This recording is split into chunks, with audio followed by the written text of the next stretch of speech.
Hello, I am Dr. Nazir Juwale, interventional cardiologist at Saifi and Prince Ali Khan Hospital, Mumbai. Today with me is Dr. Anil Mehra from USA. He is interventional cardiologist and is head of CCU, University of South California, Los Angeles.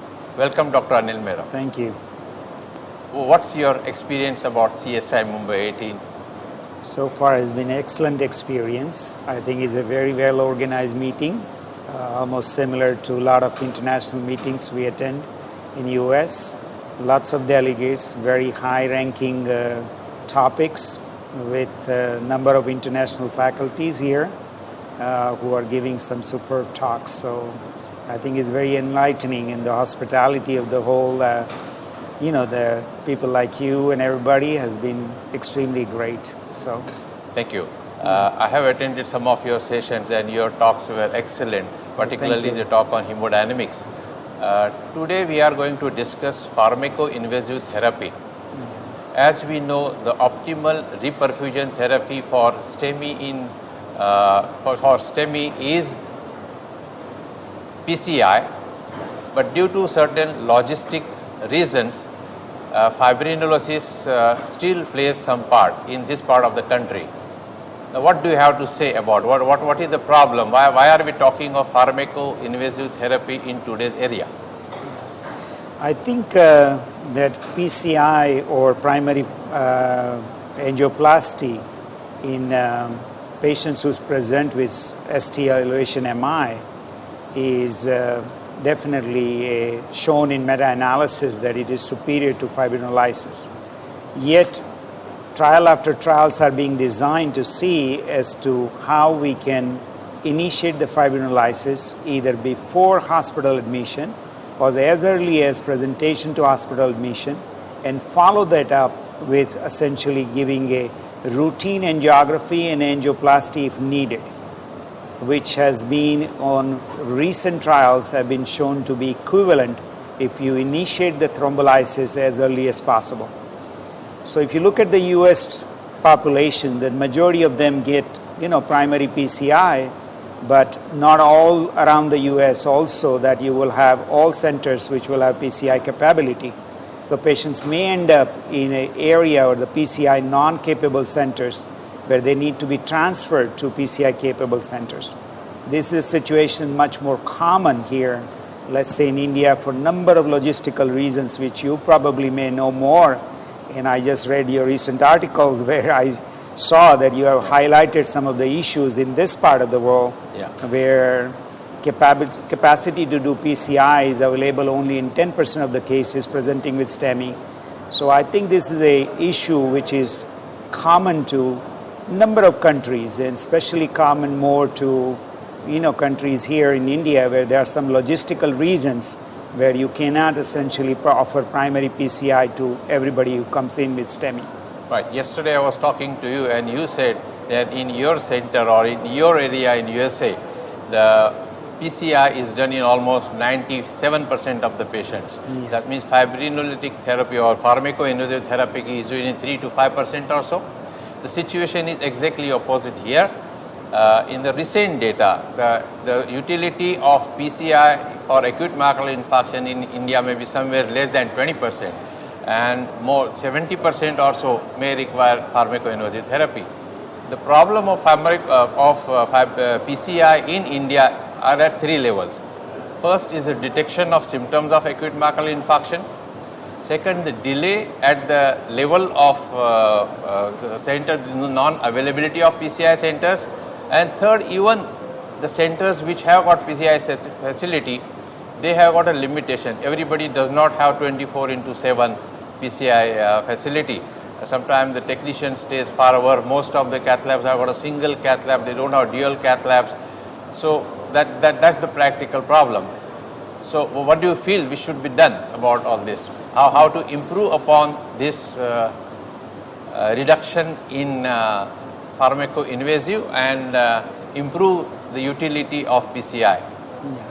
So like our centers, from a primary PCI point of view, the way we approached it at our center is to essentially have a 24/7 availability of a support staff which is stay in the hospital and have a rapid transport of the patients from the what you call the emergency room directly to the cath lab. So before we arrive, and at least from us, from a cardiology perspective point of view, interventional cardiologists, availability of 24/7 in terms of be able to come to the cath lab within 30 minutes of presentation or essentially activation.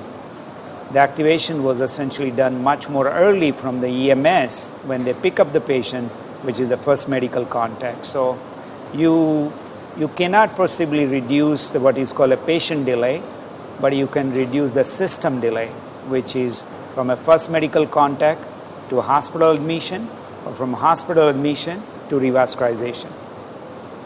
Now, in spite of doing all these things, even in primary PCI, in the centers which do not have a 24/7 capacity, even if the transfer time is a little bit late, you can initiate a thrombolytic therapy early on, which essentially takes 10 minutes from the time patient presents to the emergency room to the needle time. So if you can reduce the time of administration of thrombolytic therapy, you can have earlier reperfusion. So even the recent STREAM trial, you will see that the patients who presented to the emergency room or they were brought into the emergency room, the overall time for initiation of thrombolytic therapy was 40 minutes, whereas the overall time for initiation of PCI was 118 minutes. So if you add on after administration of thrombolytic therapy, your reperfusion is between 60 to 90 minutes, so you will come to almost a similar time, yes, which is around 100 and 120 minutes. And that's why you see that the trial showed equivalency in terms of pharmaco-invasive therapy with primary PCI, as long as you administer in the timely manner. I also want to mention that as I was reviewing that there are some of the registry data in US where essentially majority of the patient has shifted towards having a primary PCI. So the registry data show that the patients who are basically gone to a non-PCI capable hospital and then they have to administer the thrombolytic therapy, if they track it over, let's say, from 1998 to 2008, essentially the time of administration, so what is called a door to needle time on thrombolytic therapy has increased, whereas the door to balloon time on a PCI has decreased. So we and our situations have not really educated enough to really decrease the time from door to needle time. So I think our education should be to say that if we, like a country like India right now, that we need to give the thrombolytic therapy in a very timely manner, as early as possible as the first medical contact. Yeah. Do you think the education of the patient, particularly a patient who has got an already stable angina, he should be educated what are the symptoms of acute myocardial infarction, and he should be taught what is to be done in emergency. He should be told that these are the centers in his residential area where he can go either for fibrinolysis or he can go to PCI centers. So he should be given a list of the centers. What we are talking about hub and spoke model which was used in Tamil Nadu. So if somebody stays in a rural area, what he can do, he can go to at least a nursing home or a center where he can be given fibrinolytic therapy, and then he can be shifted within 3 to 24 hours for angiography to a PCI center. It's not only the education of the patient and his family, even the doctors, the physician, primary physician should be educated the importance of the time.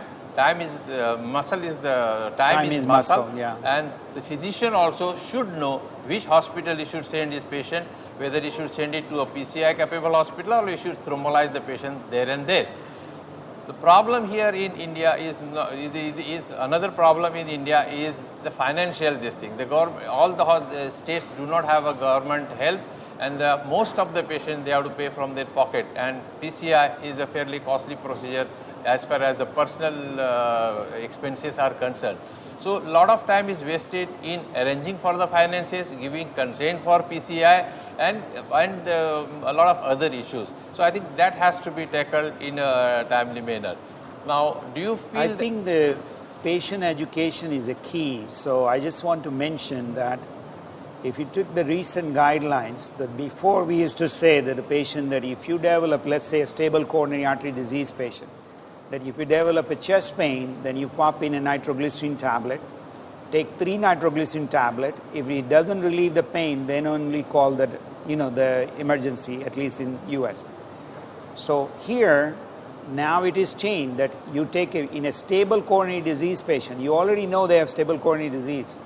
If you develop a chest discomfort or atypical symptoms which may suggest like nausea or vomiting, diaphoresis, which may not have a typical chest discomfort, but that is an indication that patient may be having acute coronary syndrome, you take 1 nitroglycerin tablet, it does not relieve a pain in 5 minutes, you need to go to the nearest centers to have at least electrocardiogram. Maybe with the availability of some, like telemedicine, portable devices which may be able to record the electrocardiograms, we may be able to reduce this time of interpretation of electrocardiogram. But I agree with you that the patient education is very, very important, and the physician education, that it is important that even if the patient comes into the emergency room with, let's say, ST elevation MI, if it seems like that we are having a significant difficulty because of financial reasons, that the primary PCI is delayed, then I think that in the setting like that since you are in the hospital, earliest you can do and the fastest you can do will be thrombolytic therapy.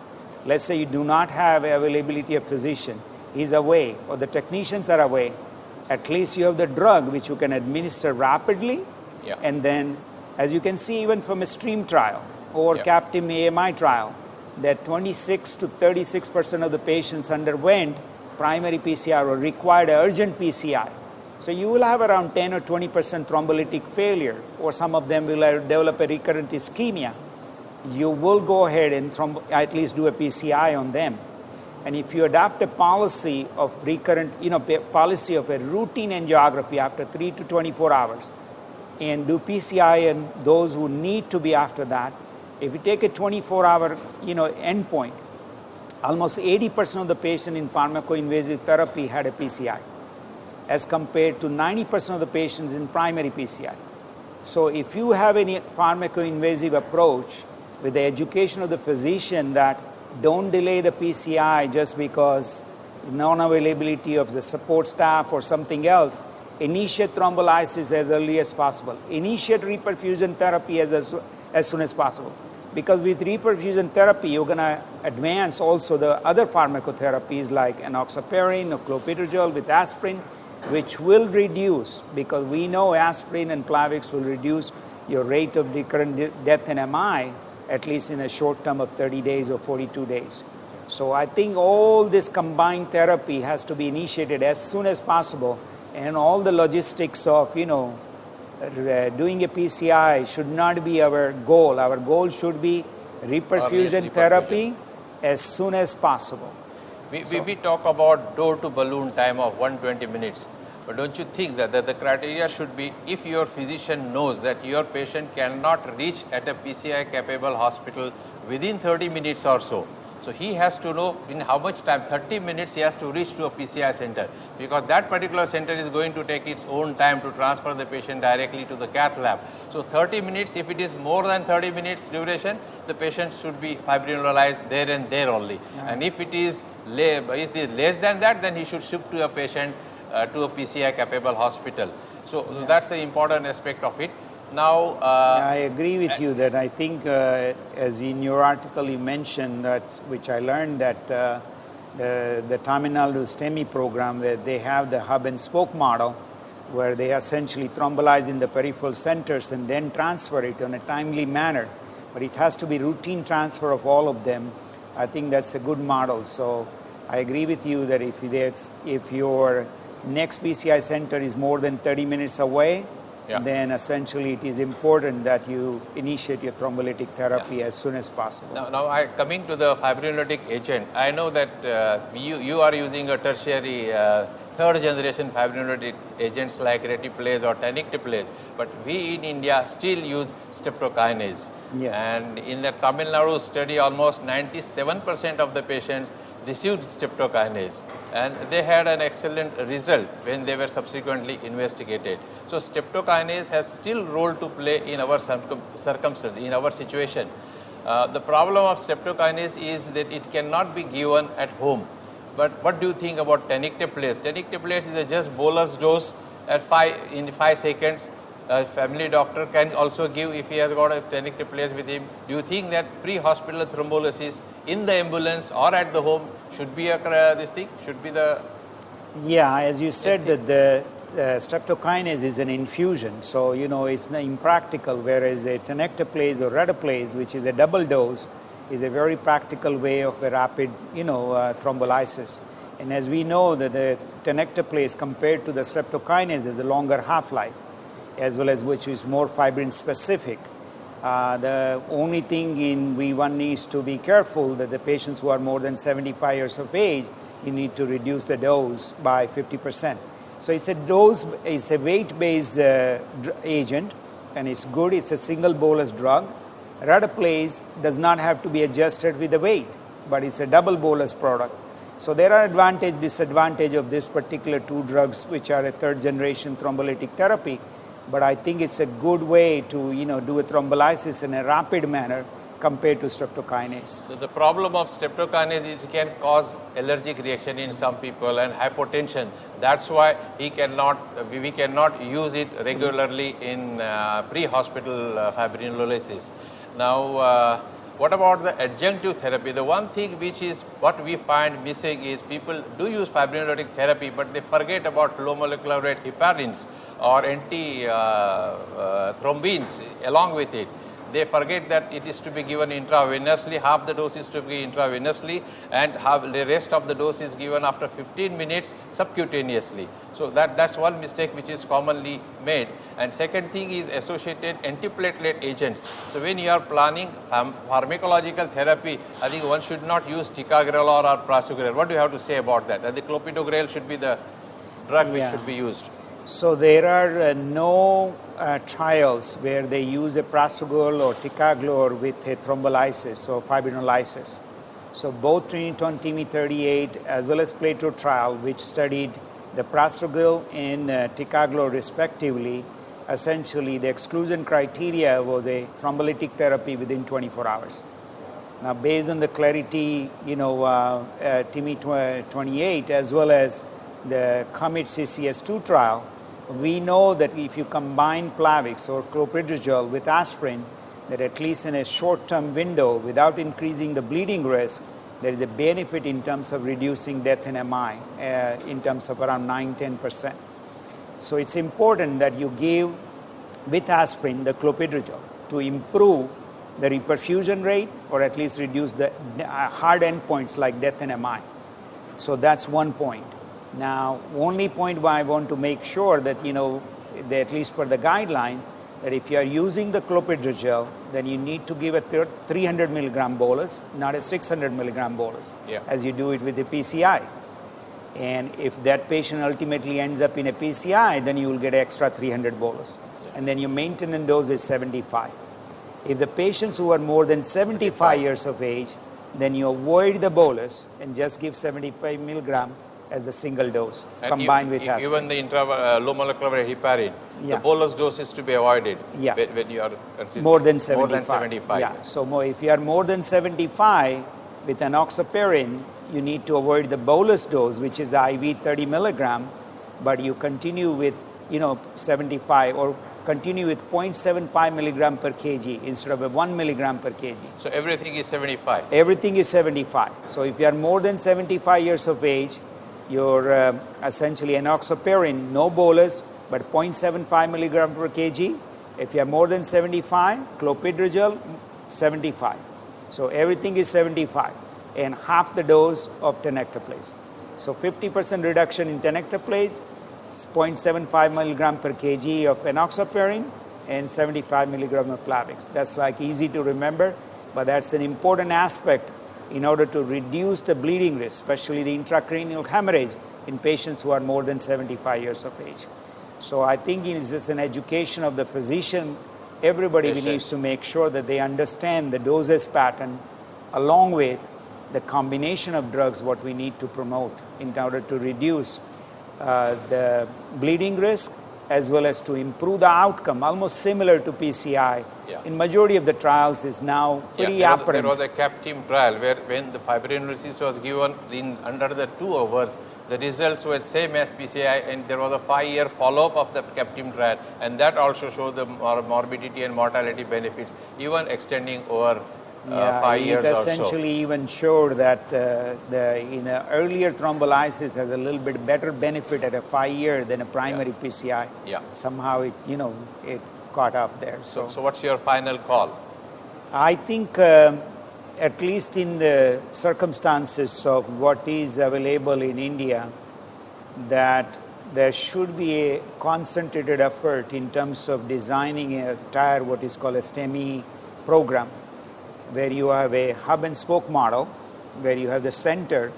Surrounding that, as you have mentioned in your article, is essentially having within 30 minutes, a group of hospitals or PCI or the clinics or the hospitals, which can essentially rapidly transfer the patients to the hub center. If the centers are beyond the 30-minute window, because the transportation time is going to be significant, especially for rural areas or in even a tier 1 city or metro city, that because of the traffic, the time window is significantly high, then I think there should be a strong approach towards pharmaco-invasive therapy and a rapid transfer as soon as possible to the hub center. That will reduce the mortality related to the STEMI. I think that's a very, very good approach, and the promotion should be done for regards to this particular approach of therapy. And one needs to be not hang up that primary PCI is the only way to really treat STEMI patients. I think there is a solution in this regards which will probably achieve... Except for the patient with cardiogenic shock. Yeah, except for the patient with cardiogenic shock or will present very late, where the essentially thrombolytic therapy use or the reperfusion rate will be very, very low. So cardiogenic shock patient, you really need to be in a high intensity patients. Okay. So, thank you, Dr. Anil Mehra. Thank you. Thank you very much for having me. So.